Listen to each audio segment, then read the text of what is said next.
And extend for 1 minute, please. Without objection, the gentlewoman is recognized for 1 minute. Thank the gentleman.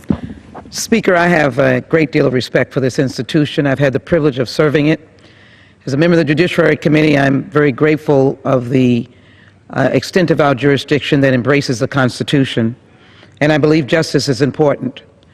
I rise in great consternation and concern and condemnation of the statement made by the Republican leadership that the Benghazi Committee is not for fact-finding, it is not for recognizing the tragic loss of 4 Americans, but really to insult and degrade a public servant who happens to be a presidential candidate.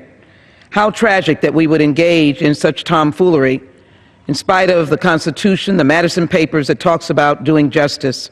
As a member of the Judiciary Committee, I was engaged in impeachment proceedings, the investigation in Waco, investigation in antitrust issues, held a trial for a judge who acted improperly, a federal judge.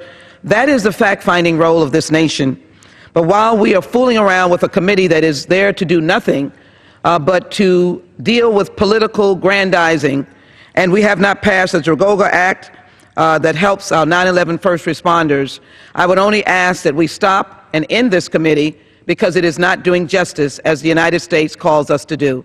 The Constitution gives us our guideposts. Why don't we follow it? I thank you, Mr. Speaker, and I yield back. General Lady yields back.